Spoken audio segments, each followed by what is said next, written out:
موم آپ؟ یوشے نے احتراماً کھڑے ہو کر سلام کیا تھا۔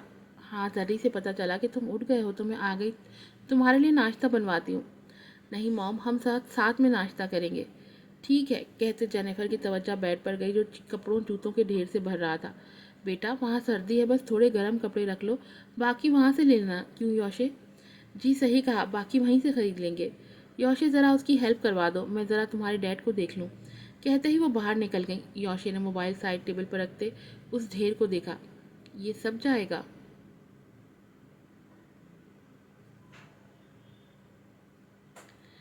اس نے آنکھوں کو کھول کر پوچھا، کیونکہ یہ اتنا سامان تھا کہ اس سامان کو اپنی ٹکٹ میں ایڈجسٹ کروانے کے بعد بھی اسے اوپر سے پے کرنا پڑتا۔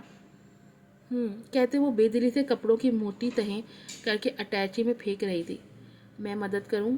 ابھی وہ منہ کھولے سختی سے نہ کہنے والی تھی کہ یوشے نے لگیج کو اپنی طرف کھینچا، پھر کپڑوں کی پتلی تہیں کرتے ان کو گول پلوز کی شکل میں رکھ رہا تھا۔ وہ ہر سوٹ کے ساتھ اس کی میچنگ کے حساب سے رکھ رہا تھا۔ اسے دیکھتے وہ باقی چیزیں نکالنے کے لیے الماری میں گھس گئی تھی۔ پھر اس نے جیولری سے بھرے باکس نکال کر بیڈ پر رکھے، سویٹرز نکال کر باہر پھینکے اور پھر اپنے ہارٹ پینٹنگز اسکیچ کا سامان نکال کر رکھ دیا۔ یوشے نے سامان کو دیکھا، ایک اور لگیج کی ضرورت ہوگی۔ نیمل نے سنتے ہی الماری کے اوپری خانے سے لگیج اتارنے کی کوشش کی۔ وہ کسی روبوٹ کی طرح ایکٹ کر رہی تھی۔ ہٹو، میں اتارتا ہوں، کہتے ہی اس نے آگے ہو کر لگیج باہر نکالا۔ پھر اس نے سامان کو دیکھا اور جلدی ہاتھ چلاتے اپنے حساب سے چیزیں رکھنی شروع کی۔ جیولری کو پیکٹ میں رکھتے کپڑوں کے درمیان رکھا، ایک بند اور ایک کھلا جوتے میں کپڑے ٹھونس کر اس کو بھی درمیان میں رکھا کہ شیپ خراب نہ ہو۔ جو سویٹرز اچھے لگے وہ صرف 2 رکھے۔ وہ اتنی صفائی اور جلدی سے یہ سب کر رہا تھا کہ نیمل حیران رہ گئی تھی۔ وہ یہ کام خود نہیں کر سکتی تھی۔ نہ چاہتے ہوئے بھی اس کے دل نے اسے دوسری دفعہ سراہا تھا۔ پہلی دفعہ جب وہ 6.5 سال کی تھی، جب وہ اس کی کارز دیکھ رہی تھی۔ گھناؤنا ٹائم یہ بھی یاد آیا تھا۔ پل میں نیمل کے چہرے پر سختی چھائی تھی۔ وہ پھر سے سرد موہری کے خول میں بند ہو گئی تھی۔ تبھی یوشے نے نظر اٹھا کر اسے دیکھا۔ وہ اسے سنجیدہ لگ رہی تھی۔ اب یہ رہ گیا ہے، اس نے پینٹنگز اسکیچز کی طرف دیکھ کر کہا، پھر وہ کچھ سوچتے باہر نکل گیا۔ تبھی نیمل کی نظر اپنے پسندیدہ ہائی ہیل شوز پر پڑی، جسے وہ 2 سال پہلے دبئی سے لائی تھی اور جسے اس نے اب تک نہیں پہنا تھا۔ اس نے اٹھا کر اسے اپنے لگیج میں رکھا۔ 10 منٹ بعد وہ کمرے میں آیا تھا۔ ہاتھ میں گتے کا ڈبہ تھا۔ پھر اس نے اس کی ساری چیزیں سمیٹ کر اس میں رکھا۔ 45 منٹ میں وہ اس کے سامان کو پیک کر چکا تھا۔ ناشتے کے بعد ان کی واپسی تھی۔ سامان گاڑی میں رکھوا دیا گیا تھا۔ اس دفعہ وہ سب سے ملتے آنسو بہانے لگی تھی۔ گلے شکوے ہوا میں اڑ گئے تھے۔ دادا، میں کیسے رہوں گی آپ کے بغیر؟ وہ روتے ان سے جدا نہیں ہو رہی تھی۔ یوشے بڑی ہمت سے یہ جذباتی سین دیکھ رہا تھا۔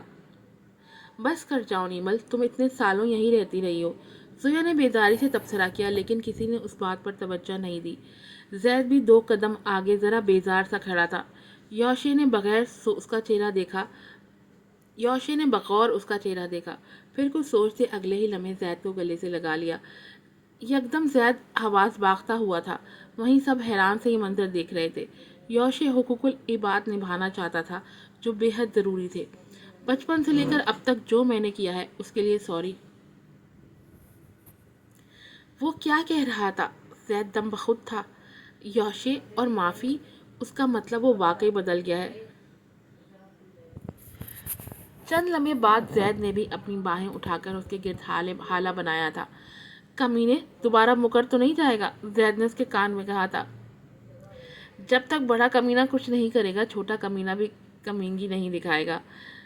یوشے نے بھی آہستگی سے اس کے کان میں کہا تھا۔ زید نے یکدم اسے اپنے سے دور کرتے اس کے سینے پر مکہ مارا۔ تو کبھی نہیں سدھرے گا، زید نے ذرا نم زدہ آنکھوں سے کہا۔ تیرے لیے تو کبھی نہیں، یوشے نے کہا تو زید نے اسے پھر سے گلے لگا لیا۔ کئی لمحے ایسے ہی گزرے۔ چھوڑ دے، اب یہ زیادہ ہی ہو گیا، یوشے کے کہتے ہی اس نے ہنس کر اسے دور کیا تھا۔ وہاں سبھی ہنس دیے تھے سوائے نیمل کے۔ ابراہیم یوشے کو لیے آگے بڑھ گئے تھے۔ یوشے، آج میں تمہیں آخری بار سمجھا دینا چاہتا ہوں کہ اب نیمل کے معاملے میں مجھے کوئی شکایت نہ ملے۔ یہ آخری موقع ہے تمہارے پاس۔ جی، اس نے ہاں میں سر ہلا دیا تھا۔ پورے راستے یوشے ہی اس سے ہلکی پھلکی باتیں کرتا رہا تھا، لیکن پھر اس کی طرف سے ٹھنڈا ریسپانس پا کر وہ تھوڑا خجل ہو کر خاموش ہو گیا تھا۔ ایئرپورٹ سے باہر نکلتے ہی کسی فلم کی طرح اس کے سامنے منظر چل رہے تھے، کیسے اس نے اسے بازو سے دبوچ کر کیب میں پھینکا تھا۔ اس کا چہرہ پل میں متغیر ہوا تھا۔ وہ آہستہ قدم لیے بڑھ رہی تھی اور وہ اپنا لگیج اور اس کے سامان کو سمیٹے اس کے پیچھے ہی تھا۔ ٹیکسی کو اشارہ ملتے ہی وہ آگے آ گیا تھا۔ یوشے نے آگے بڑھ کر گاڑی کا دروازہ کھولا۔ نیمل نے چونک کر اسے دیکھا اور پھر وہ نظر چھکاتی اندر بیٹھ گئی۔ یوشے نے اتنے سامان کو ڈگی میں کیسے ایڈجسٹ کیا وہی جانتا تھا۔ ایک لگیج آگے رکھا اور پھر خود بھی بمشکل اپنی جگہ بنائی۔ کنجوس انسان، بڑی گاڑی نہیں کروا سکتا تھا، وہ سوچ کر رہ گئی۔ گھر پہنچتے ہی یوشے نے دروازہ کھولا تو وہ اس پر نظر ڈالے بغیر اندر قدم بڑھا گئی۔ ہر چیز ویسے ہی لگی تھی، پر تلخی لمحوں سے جڑی ہوتی ہے۔ ٹیلی فون اسٹینڈ دیکھ کر اسے لزیانہ یاد آئی تھی۔ اس کا حلق تک کڑوا ہو گیا تھا۔ پھر بائیں گردن کرتے اس نے اوپر جاتی سیڑھیوں کو دیکھا۔ ڈائننگ کے بعد یہ اس کے رونے کا دوسرا پوائنٹ تھا۔ وہ سیڑھیاں چڑھتی پتہ نہیں کیوں اوپر آ گئی تھی۔ اپنے 10 دن کے قیام کے دوران وہ بس ایک بار اوپر آئی تھی۔ وہ اوپری پہلی سیڑھی سے انچ آگے کھڑی بند کمروں کو دیکھ رہی تھی۔ جبھی یوشے سیڑھیاں پھلانگتا اوپر آیا تھا۔ تم اوپر ہو؟ میں نیچے دیکھ رہا تھا۔ یہ ہمارے بچپن کے کمرے ہیں۔ 5 سال کا تھا جب موم نے مجھے یہ کمرہ دیا تھا۔ بات کرتے یوشے کی نظریں نیمل کے قدموں کی طرف بھی گئی تھی۔ وہ بالکل سیڑھی کے کنارے پر کھڑی تھی۔ نیمل دھیان۔ ابھی ہاتھ بڑھاتے یوشے نے کہا ہی تھا کہ وہ اس کے چھونے کے ڈر سے پیچھے ہوئی تھی کہ وجود کے ان بیلنس ہوتے ہی وہ 5 سیڑھیوں سے لڑکتی نیچے جا گری تھی۔ وہ ہاتھ بڑھاتے بھی اسے پکڑ نہیں پایا تھا۔ وہ بدحواسی ہوتی اپنے بائیں پاؤں کو پکڑ گئی تھی۔ نیمل، وہ بھی حواس باختہ سا 2 جس میں سیڑھیاں پھلانگتا نیچے آیا تھا۔ وہ بے قراری سے جھکتے ہوئے اسے اٹھانا چاہ رہا تھا کہ خبردار، مجھے ہاتھ نہیں لگانا۔ وہ آنسو لیے چلائی۔ اس کے بڑھتے ہاتھ یکدم تھمے تھے۔ ہاتھ نہیں لگاؤں گا تو اٹھاؤں گا کیسے؟ وہ بھی ہلکا سا تڑک کر بولا۔ آنسو سے بھری آنکھوں سے اس نے یوشے کو دیکھا تھا۔ وہ ایک گھٹنا زمین پر ٹکائے اس کے بے حد قریب تھا۔ وہ اس کی قربت سے پریشان ہو رہی تھی، بدحواس ہو رہی تھی۔ پھر اس کی بات، غصے اور جھجک کو اگنور کرتے یوشے نے فوراً ہی اس کی کمر میں ہاتھ ڈالتے اسے گود میں اٹھایا۔ نہیں، گرنے کے ڈر سے آنکھیں میچتے نیمل نے بے ساختہ اس کے گریبان کو سختی سے دبوچا تھا۔ وہ جو اس کے ناپسندیدہ برے لمس سے ڈر رہی تھی، گھبرا رہی تھی، لیکن اس کے چھوتے ہی اسے جھٹکا لگا تھا۔ پاؤں کی تکلیف بھولے اس نے نظر اٹھا کر یوشے کو دیکھا۔ اس کے چھونے میں کوئی سختی، برا احساس نہیں جاگا تھا۔ ڈر سے اس کے جسم کے رونگٹے کھڑے نہیں ہوئے تھے۔ تیزی سے بھاگتا دل انجانے خوف سے بیٹھا نہیں تھا۔ وہ حیران تھی، یہ سب کیا تھا کہ جو لمس آج تھا وہ پہلے نہیں تھا، اور جو پہلے تھا وہ آج نہیں ہے۔ ادھر جیسے ہی نیمل نے ڈر کر اسے پکڑا تھا، یوشے نے چونک کر اسے دیکھا تھا۔ کیا دل فریب بات تھی، اس کی زندگی اس کی باہوں میں تھی۔